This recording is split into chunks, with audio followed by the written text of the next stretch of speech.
Hello and welcome to another whiskey review with me, the Whiskey Novice. Thank you for joining me. As always, this is review number 13, part 4 of my current series, looking at some world whiskies, world whiskey awareness.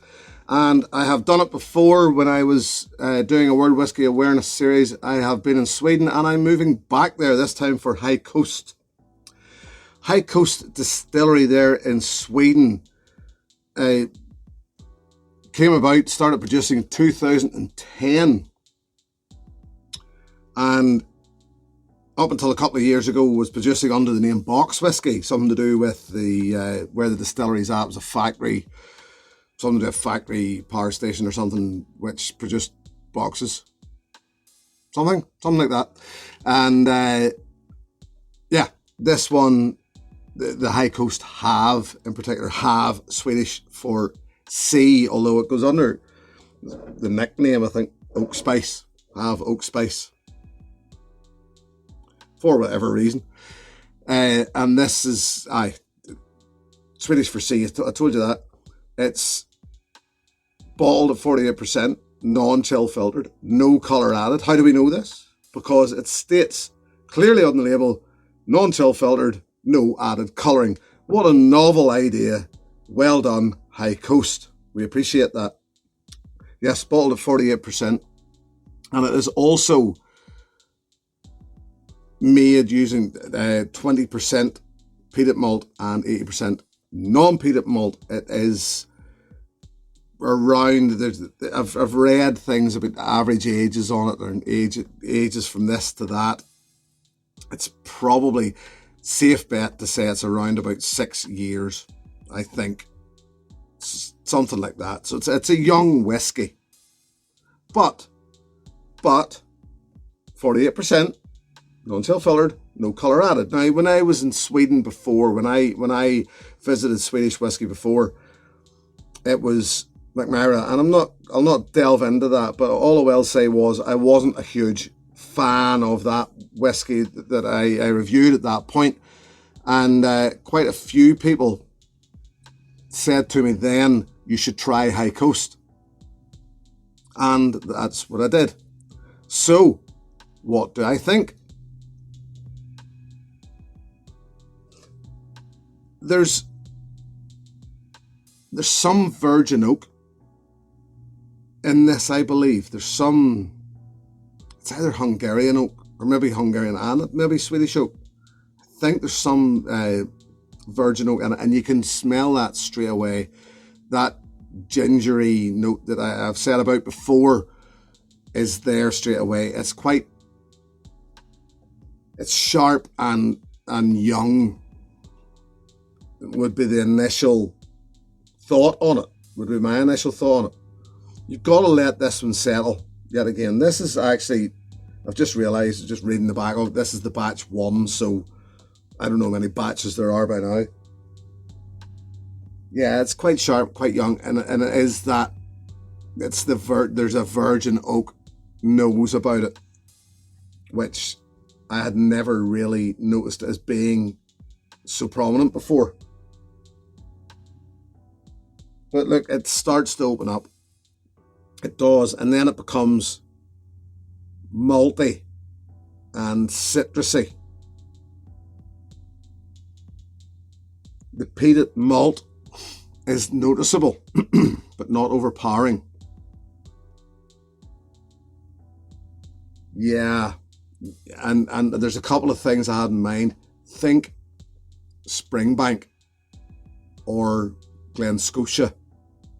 It certainly, for me, has a Campbelltown feel about it. It's syrupy, slightly gingery. I did say about that virgin oak, for me, tends to bring a gingery note. Spiced orange, stewed apples, and a hint of burnt toast. Yeah, all of that. So to the palate,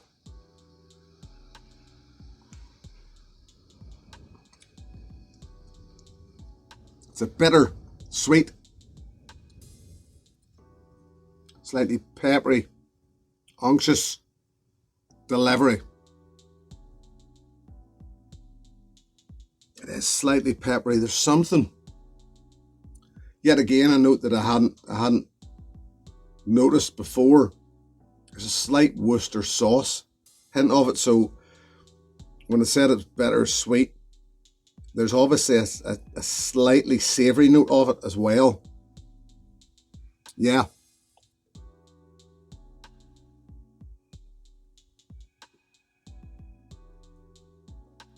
But it's fresh.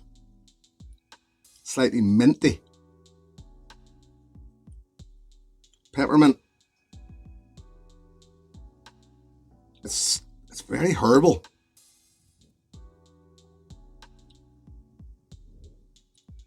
Hints of sage and rosemary.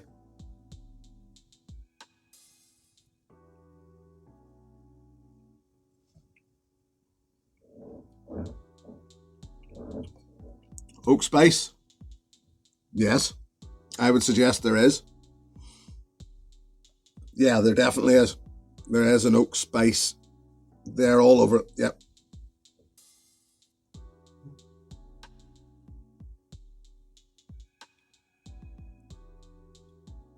And a very slight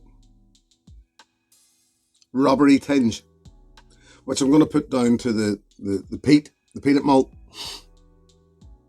because I would get that with some peat malts. It's just a slight, and it's only there in the background. Remember, there's only 20% peat malt in this. Finish is quite long. It's quite peppery. It's a, well, it's sort of medium to long, and quite a lot of that peppery thing hangs about. It's not hot, but just, and then hints of clove.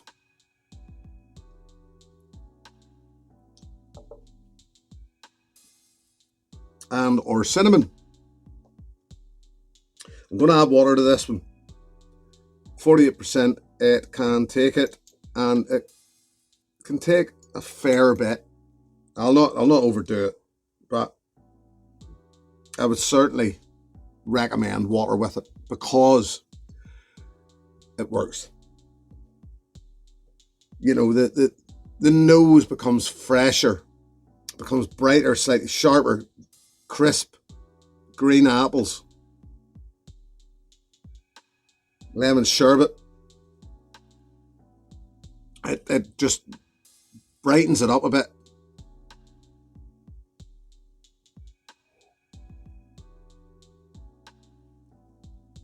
Palate becomes softer, more palatable, slightly smokier.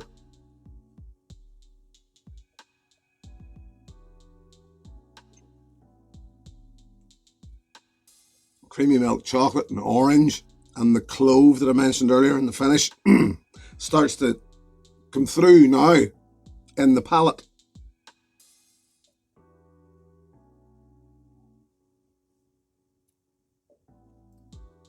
And the finish then, yeah, more of that, weirdly, more of that memory of that Worcester sauce, but also more clove and cinnamon. This is a good malt. It is. It's young. It's a non-age statement, but it's young. You don't have to dig around much to find out how young it is. Is it worth 45 to 50 pounds? Now, I did a sort of study on this recently in a series looking at non-age stated whiskies and the prices of them. 45 to 50 pounds. It's a good malt.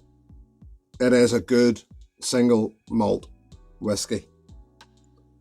45 to 50 pounds is a bit steep here in the UK. Excuse me. I think a little steep for a whiskey that probably we're not all that aware of. You know, it's sort of where Swedish whiskies go. I would have thought McMara are maybe more recognisable currently. If it's me, you're asking, High Coast. I prefer this. Now, this is only one example of High Coast, in fairness, but I definitely think this is a good malt. I appreciate those people taking the time to suggest High Coast to me, because this one is a good one. There.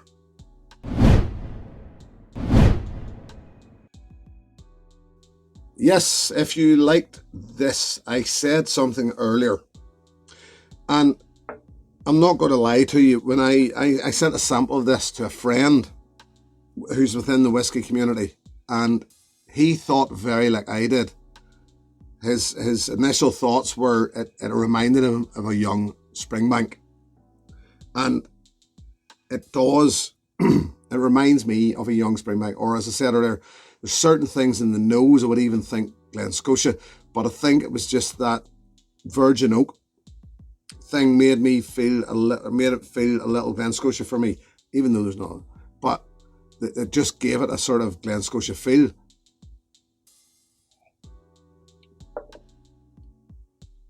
So now, and don't pick me up wrong here, I'm going to suggest this.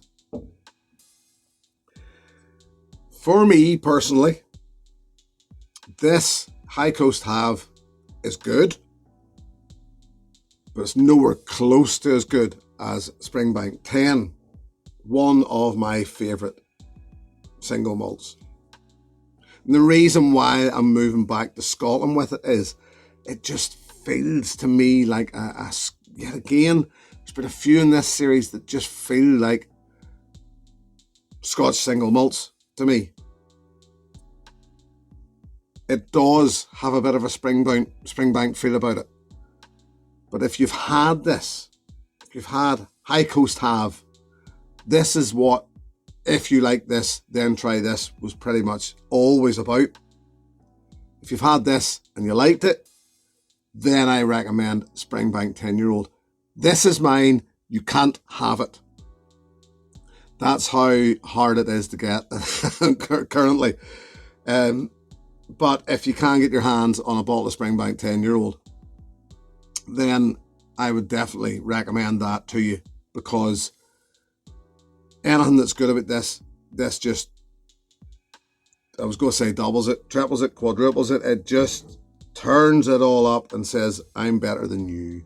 That Springbank 10 is just a classic to me, a very good whiskey. High Coast Hav, yes, good. I would recommend it. Don't know that it's worth the price, but still good single malt. Well done, High Coast. I'll leave it at that and say thank you very much for joining me, as always. Thank you very, very much to my patrons. If you wish to join that group, the details are below. Till next week, here's your good health, my friends. Cheers. Hey, thanks for watching my video. Please click and subscribe to be notified of further content.